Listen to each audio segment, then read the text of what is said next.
guys, it's Mike again, and you're watching BavhausTV. If you've been keeping up with us recently, we've been working on this L4 Q7.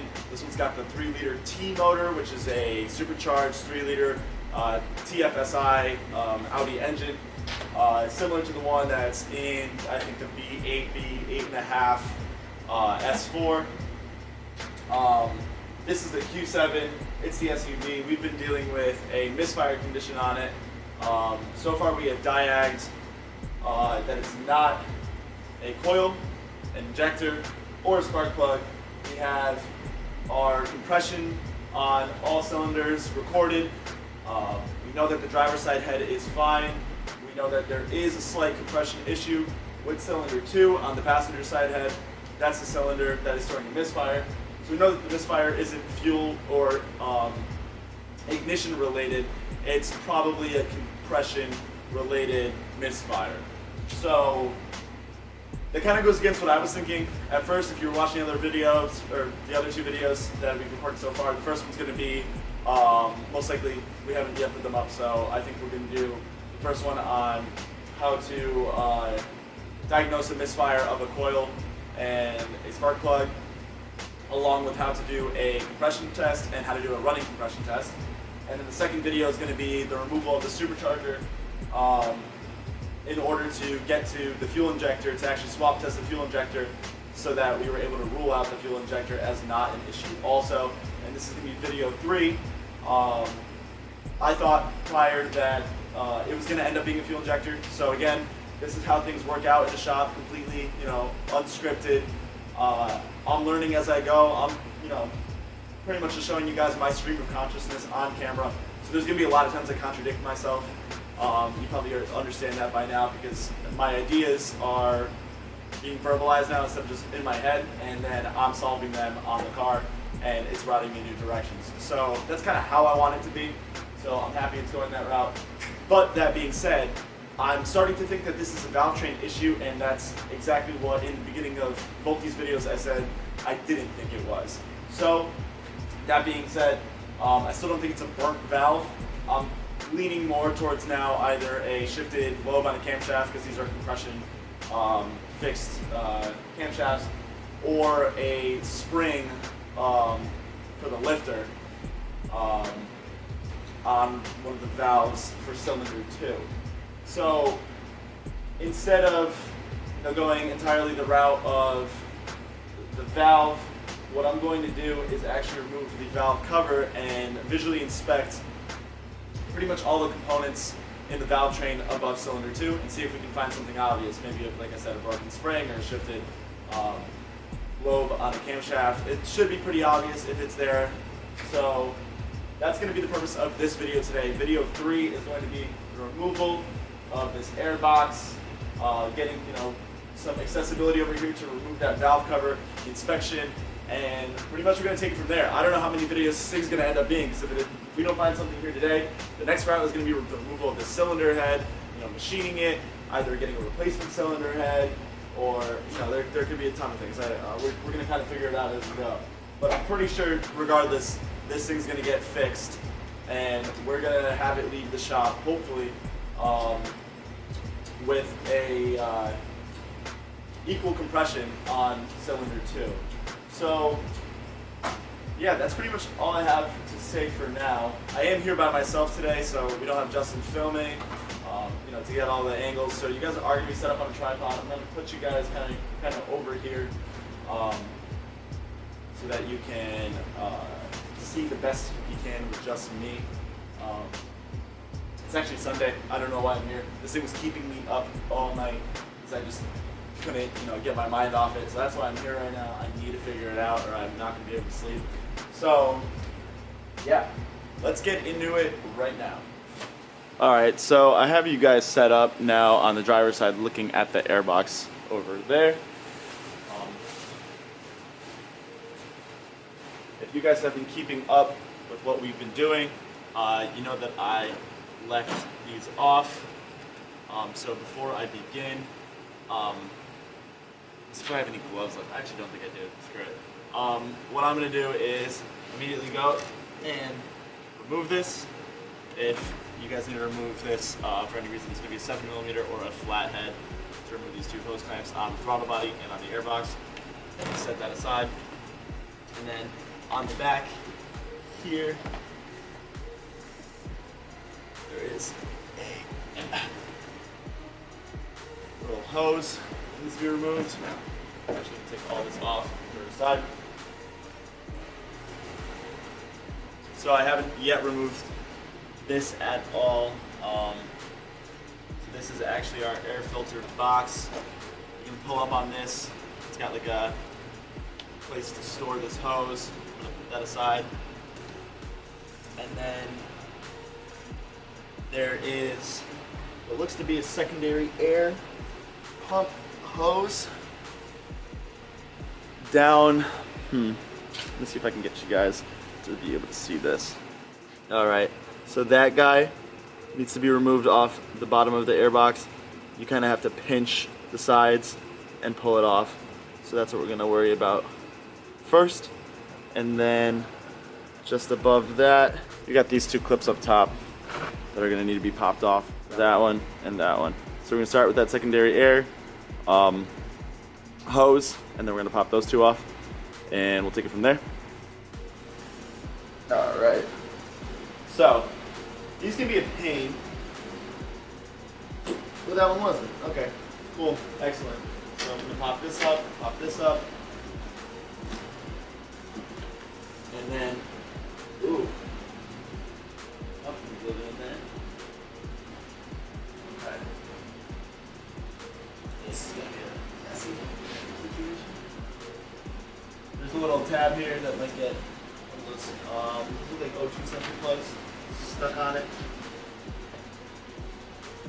Looks like there was some kind of animal in here eating some. Filter box up. Filter box has some foam in it. Somebody was in there chewing on it. Okay, so again, something we were screwing with last time that we're gonna have to deal with again this time. I'm gonna clean this up later. Is fuel. So there's this fuel line that goes over the valve cover here that we will be removing, or we will be, cracking free. Actually, right over here. So once you crack that 17mm guide off, you do not want to open the door at all, because if you open the door, it will start priming the secondary fuel pump, or the high pressure fuel pump, and that's this guy right over here, and it will literally spray oil or fresh gasoline everywhere, and that is not safe or doesn't smell too great. So actually, it's smell gas. So all right. So that being said, I'm gonna bring you guys actually over here now so you can see what I'm doing. All right. So this is as good as I'm gonna be able to get this. So I'm on the passenger side cylinder head right now. That's pretty much what you're looking at. What I'm going to do first is start unplugging various things. We already covered how to remove a lot of these. So this is your map sensor on this side. It's got one of these tabs that you pull out, and then it actually press it and then pull out this plug. This whole plug is just a push in on the tab, push the whole plug forward towards the sensor, and then pull back. And we can let that sit right over here. We're going to get our T20 again and remove our coil packs. You can leave the spark plugs in, but first we gotta remove the harness for the coil packs. Again, T20.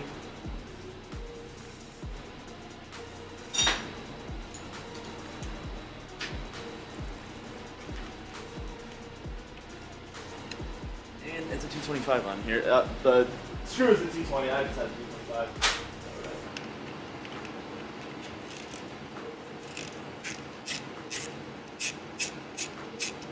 So, there's a number of things going on here. You have this fuel line here, or this fuel hose, going to fuel rail. This fuel line here is going to actually have to be entirely removed. I think this goes to the high, or yeah, it's going to be the high pressure sensor, I believe, for the fuel system. This guy over here, we're just going to pop out of that bracket, move it out of the way. Valve cover appears to be pretty simple. I've never removed one of these, but I can't see it being that complicated. So there's 3, 6, 9, 12, and this actually has this is a valve cover, not like on the 4 cylinders. They have like those cam girdles, so the valve cover kind of acts as, you know, the upper camshaft bearings. So they have to be like torqued in a very specific inside to outside pattern, and they're torqued to yield, and they have multiple different torque specifications. So like they start at a amount of newton meters and then are torqued by angle. So this isn't like that. This is just some bolts. Okay, where are we going down here? Okay, so I don't like these harnesses on Volkswagens and Audis being so close to the valve covers all the time. When I remove the valve cover, I don't know why. It just kind of takes me off. So I'm going to find a way to release it, and I think back here, right by this solenoid, there is a clip holding it kind of on the back timing cover. I can get under my clip pullers. I can probably move this harness around a little bit. It's like a pinch style clip, so you gotta bring the 2 gears in after. At least that's what it looks like.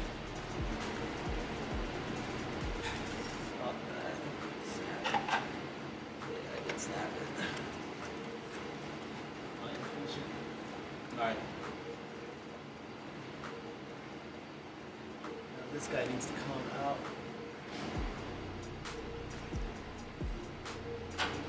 That's pretty tough to get that thing out, but we're just going to take it and push it aside. Just be careful with it.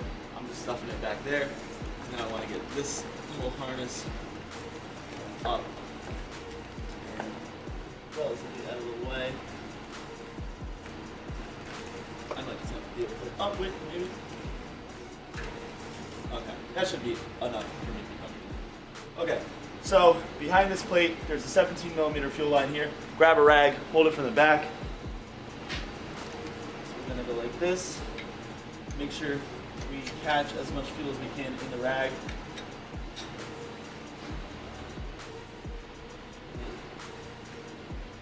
Roughy, loosey, lighty, tighty.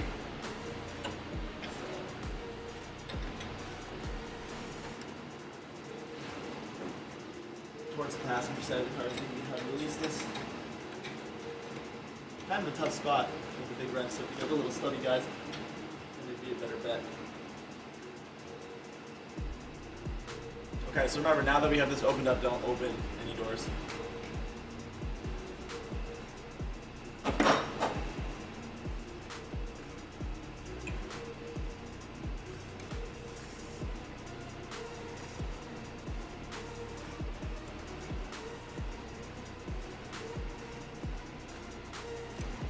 Okay, and then now on the other side of this second fuel line, there's a T30.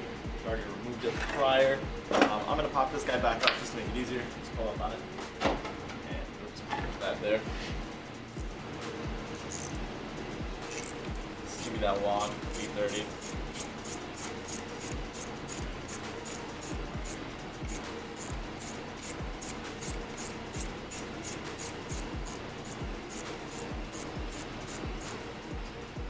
Okay. Here, there's this cover here.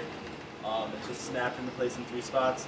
So just kind of start around the front of that fuel line, pull up on it, and alright. There appears to be a T20 holding it over here. So what I'm going to do is remove this hose first on this side now.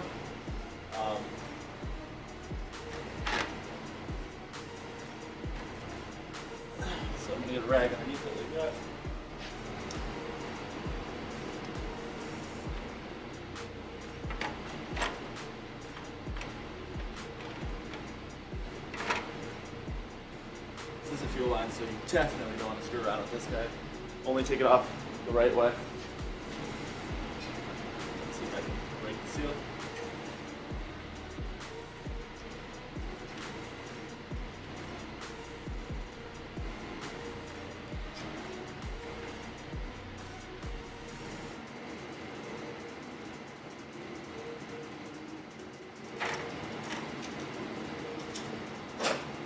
Alright, so we get a 90-degree pick.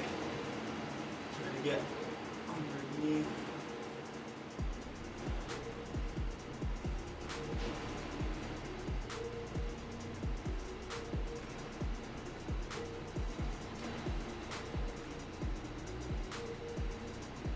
Underneath it safely. So, you know it. Yeah, like that. Kinda maybe get some of that carb cleaner under it. On the floor for some reason. See what I can do with that.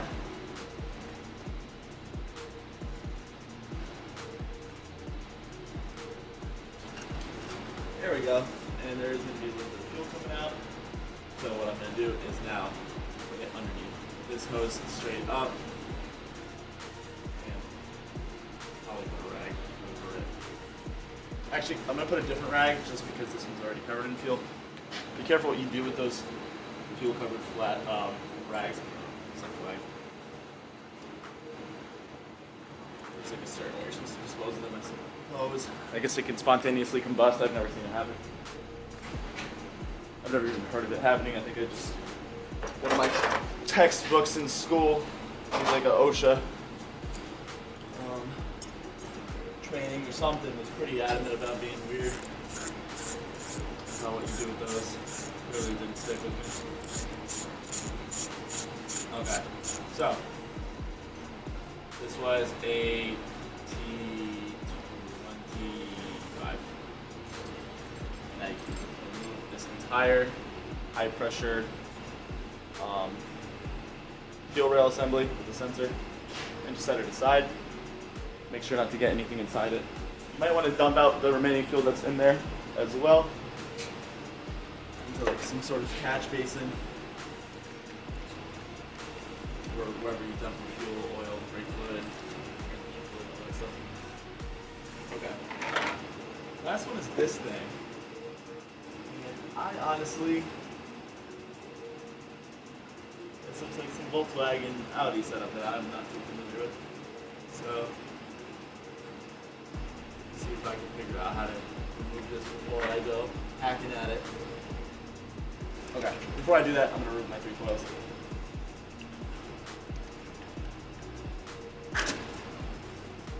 Has special tools, never used.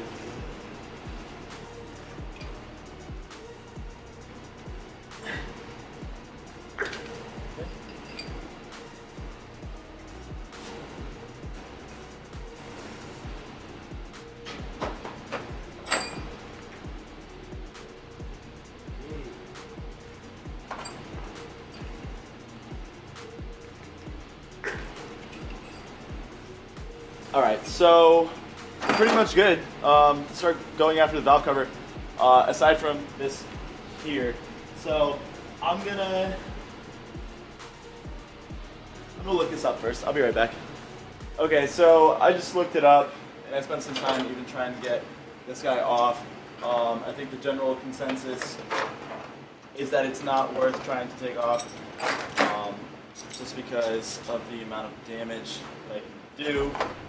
Apparently Audi isn't thinking too much about disassembling when they put that guy on. So, that being said, I'm not going to put myself in a position to break stuff, so I'm just going to start going after these valve cover bolts, and we'll try to flip it and see what we can do. It would be easy to remove with this off. So before I actually remove this valve cover, I'm going to spray some of my compressed air at it. So we're going to clean up around and inside and everything, just so we don't end up dropping any stuff inside of the top end.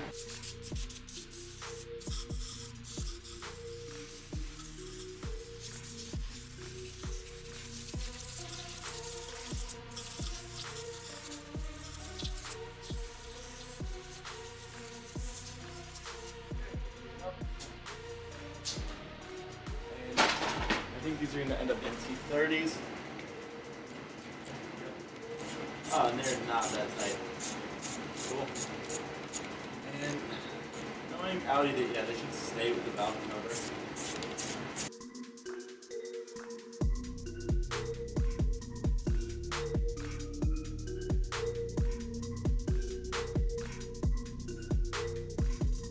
That's 3 of them. These two, this is a total of 12.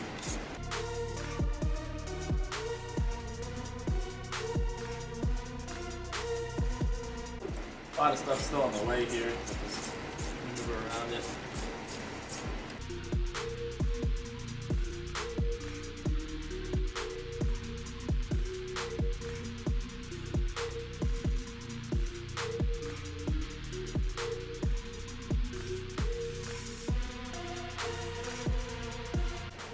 And over here.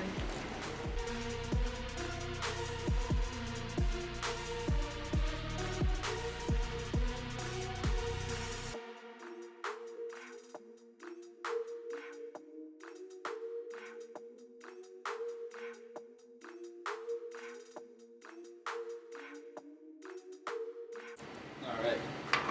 Valve covers, I like to give them a tap with a rubber mallet.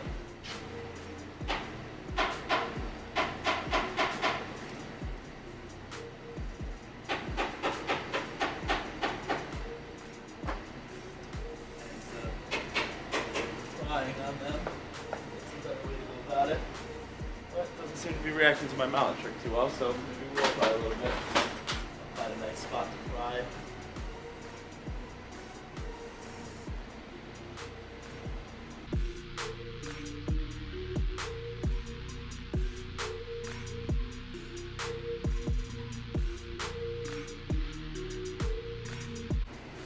Really on there. I feel it pretty up. I'm not happy about it.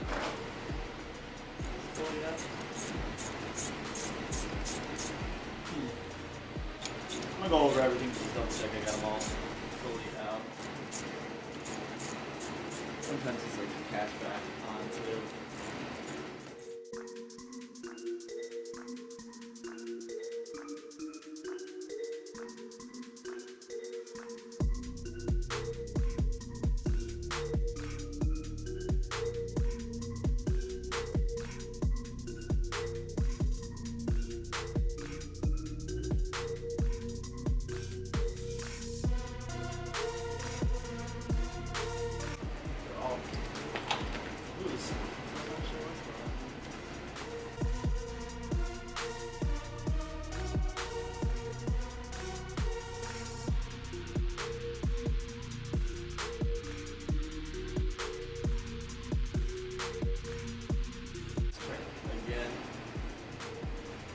Oh yeah, it's just seated on there real tight.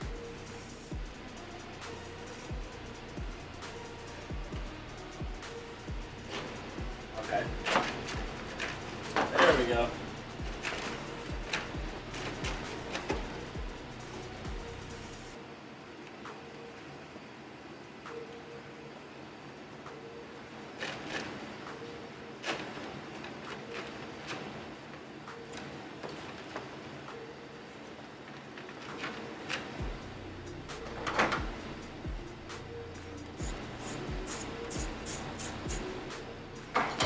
Okay, so since I got that hose on here, you gotta kind of be careful. I wonder if it spins at least. Yeah, it does. Okay, spin it out of the way. And we're going to be looking at our cylinder 2 drivetrain for any issues. And I am seeing metal. So,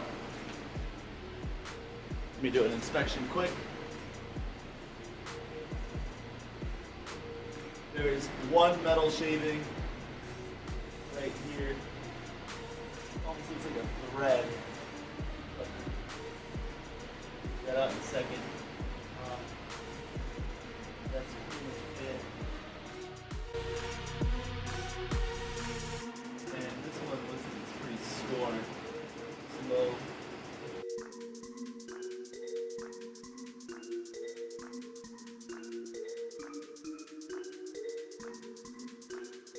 Oh, I think I found it. I think this one might have a broken spring. Let me get the bore scope. Start going in there because it's kind of restricted to see what's going on.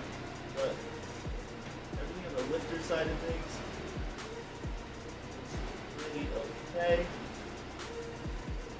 I just don't like this one shaving of metal right here. I can't access it. I can't get it out right now, but it almost looks like it's red, so I don't know if it came out. Valve cover. It's fell in or what, but it is on. Intake valve. Cylinder tip. Alright, so I got my borescope. Right there.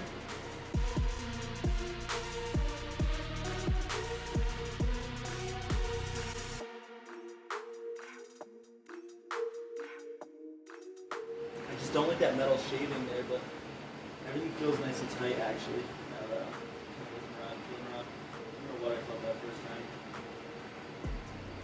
Here. Gotta get that shaving out of here.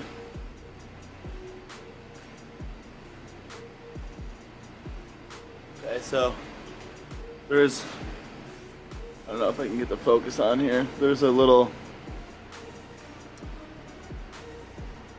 aluminum shaving on my fingertip that was in the engine. I'm not sure what that came from. All right, super interesting. So I turned the camera off after finding that piece of metal so I can go back and inspect it a little bit more. I was super convinced that this was gonna actually end up again being a broken spring, but in me digging that deep into the cylinder head, I completely neglected to recognize, let's try to get the focus going on here. I'm gonna get you guys real close, so bear with me while I do this because I want to just get it set up for you guys. All right, so found the source of the misfire. If you look, I'm gonna see what the light looks like. All right, if you look right on the intake camshaft, see this scoring, and it matches on the lifter right down there, and it's actually shorter, so the valve isn't fully opening. This intake valve is just so worn out. So this is going to need at least an intake camshaft and that rocker arm down there, because this is almost like a positive and a negative version of the same issue. So we figured it out. So the diagnosis for this is that it needs a camshaft and a rocker arm. The bigger question is why. So that's something I'm gonna have to do some research on. I'm gonna bring you guys in closer now so you can see just what I'm talking about. Oh. Because this is definitely the first time I'm seeing this myself. But it is an upper valve train issue, which is still good because that means we're not pulling off the cylinder head for a burnt valve. Yeah, you can actually pretty much see it right there, but I'm gonna bring you guys in close. Ooh, the struggles of me filming by myself. I'm just a mechanic, not the camera guy. All right, I'm finally on it. So if you see that damage right there, that's our damage to our camshaft, and then right underneath on the rocker, you can see the damage is even. So you can see it's squared up, so it's actually not fully working. You can see how pitted and nasty it is. So now we got to figure out why this is happening. But yeah, there's the damage. And again, this is our intake camshaft on the passenger side cylinder head, and that is a scored camshaft. Okay, I'm gonna back out so you guys can see where I'm looking at right now.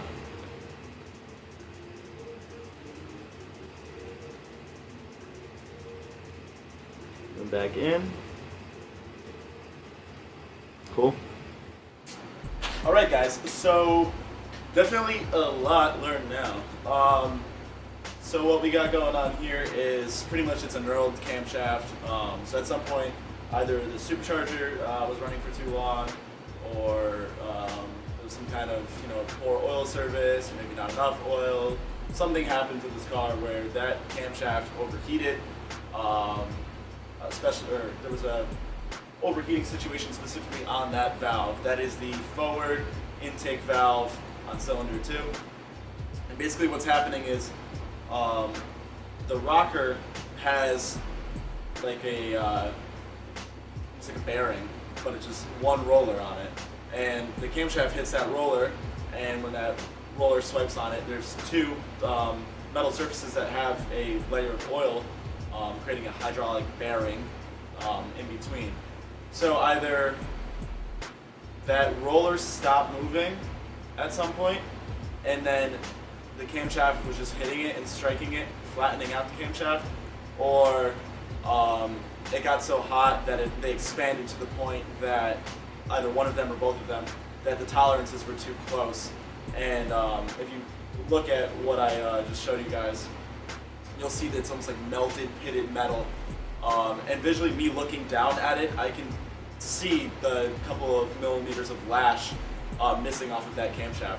So the good news about it is I'm not going to have to remove the cylinder head, because it was misdiagnosed before, which was my hunch. I really didn't think it was going to be the valve itself that was burnt. This is a valve train issue, so I was also wrong thinking that it would be the fuel injector. But this is why we properly diagnose stuff like this. If you just throw parts at it, those are $1,200 injectors. I could have easily just thrown them in because it was convenient for me while I was in there, and we would still have this problem. So I'm happy with it being this. Of course, it's going to be more work. It's going to be good to film though, because I'm going to have to, remove all this stuff in the front, rear, remove the cam girdle, pull the, keep the cams locked in place when I do that, and then actually replace that intake camshaft and at least the two rockers on cylinder 2 on the intake side. But the rockers aren't inexpensive, and I'm going to have to physically remove the exhaust camshaft as well. So I'm just going to write it up for, 4, 8, 12 rockers. They're like $10 a piece, so why not? And that will replace all of those rollers that might be getting tired on that cylinder head. But that being said, when that new camshaft goes in that new rocker, specifically the one that's burnt up, that tolerance is what's creating our low compression issue. Our valve isn't fully going up or down. So we're leaking compression out of the engine through that valve and into the cylinder head.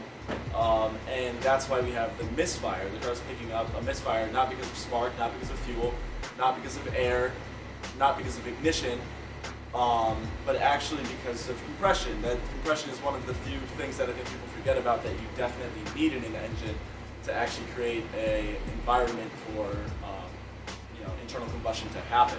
So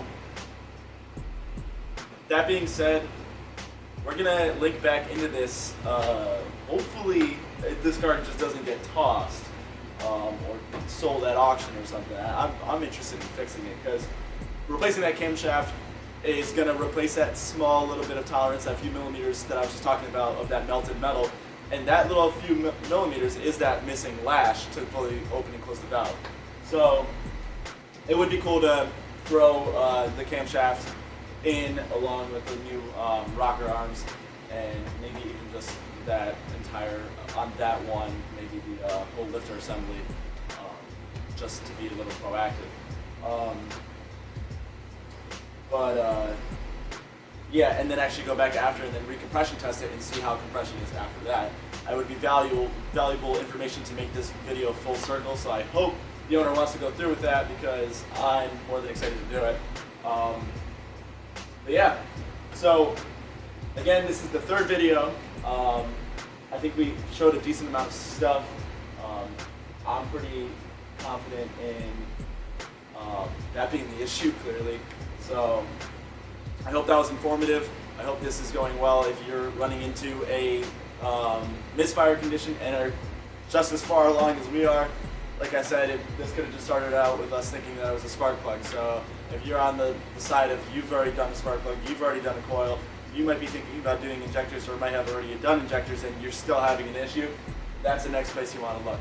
One thing I did forget to do, not that I forgot to, but I just really didn't think of it being something that I was very convinced of, but maybe for me to mention to you for your own diagnostic purposes, is use the borescope and actually, when you have the cylinder in question, in our case cylinder 2, spark plug out, take a borescope and go around the cylinder wall. So you want to try to get it as close to bottom dead center as possible, so at the bottom of the stroke on the cylinder in question, and look at the cylinder wall, because it might be that you actually have a bottom end issue and that's where compression is leaking.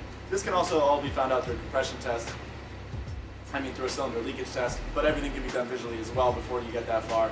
I know this would have actually passed the cylinder leakage test to some degree. It would just show the same thing my compression test would have shown, just a % loss. So that's why I didn't go through with it. But if you put a borescope down, you'll see scoring on the cylinder walls. That means you have a bottom end issue. And then if you have a certain type of borescope that kind of gets bougie, I think mine had the attachment at some point. It's actually not my borescope, it's my buddy's. So he had an attachment that can make it kind of look back up. Then in that case, you would stick the borescope down and you'd actually be able to see the valves, and then you could diagnose, yes, it is a burnt valve by actually seeing it from underneath. But I didn't get that far yet, and that would have been, the next steps. So had this not been the end result right now, I would have showed you guys that. So that was just the only purpose of me saying that is before pulling the cylinder head, check the cylinder walls to make sure that you don't have a scored bottom end, and if you have access to a borescope that lets you see up, try to diagnose that you actually have a burnt or chipped or whatever the case may be, not bent, non-seating valve, prior to removing the head, because that's a lot of work for just you to not know what you're getting yourself into. Also, always check the spark plugs that you remove. In this case, we had somebody else before us immediately just throw spark plugs at it, which is fine, but where that kind of makes me scratch my head is, how do I know that they properly inspected the spark plugs, and maybe a piece of one of those spark plugs potentially could have fallen into the combustion chamber just from firing incorrectly and scored the cylinder walls or hopped up and bent the valve. And if I were the one to have removed that, I would be able to see, yes, okay, this spark plug is missing a piece. We have some internal engine damage. Right here, where it's a brand new pretty spark plug in here, I wouldn't know that. So it would take me through this entire diagnostic process to kind of come to the conclusion, well, maybe there was a piece of metal at some point that got lodged in here. Where would that come from? Only place it would come from is most likely the spark plug. So again, it had the extended crank. Normally, from my experience, it's one of two things. Extended crank is either 50% of the time from the leaky injector filling up the cylinder, and then when you go to start the car, the piston's moving up and down, opening the valves, and you're actually dumping all of that fuel out of the exhaust and intake, or exhaust valves, and filling it up on the carbon on the intake valves and all that stuff. And the reason that it's an extended crank is because fuel doesn't actually burn in a liquid form. So you're not going to fire that up until all that liquid fuel's out. You have a nice, clean, semi-dry environment for combustion to take place, and then you get one good spray of vaporized fuel, and at that moment you're actually going to get the car to start and fire up. So that will also affect compression and stuff like that too. So the other side of it is carbon. Carbon buildup causes extended crank as well. So the two routes I've always gone is injectors or carbon clean. This is this might be the first time that I'm actually having an extended crank due to a compression issue. So definitely a lot of valuable information here. I'm personally happy that it's gone this far because it's creating great content for diagnostics. I'm sure the owner is not too ecstatic right now. So we're going to touch base with them and Audi and kind of figure out what the plan is. But hopefully we get to continue filming. So regardless, thanks for watching. It's Sunday. I'm going home. And until next time, thanks for watching BavhausTV.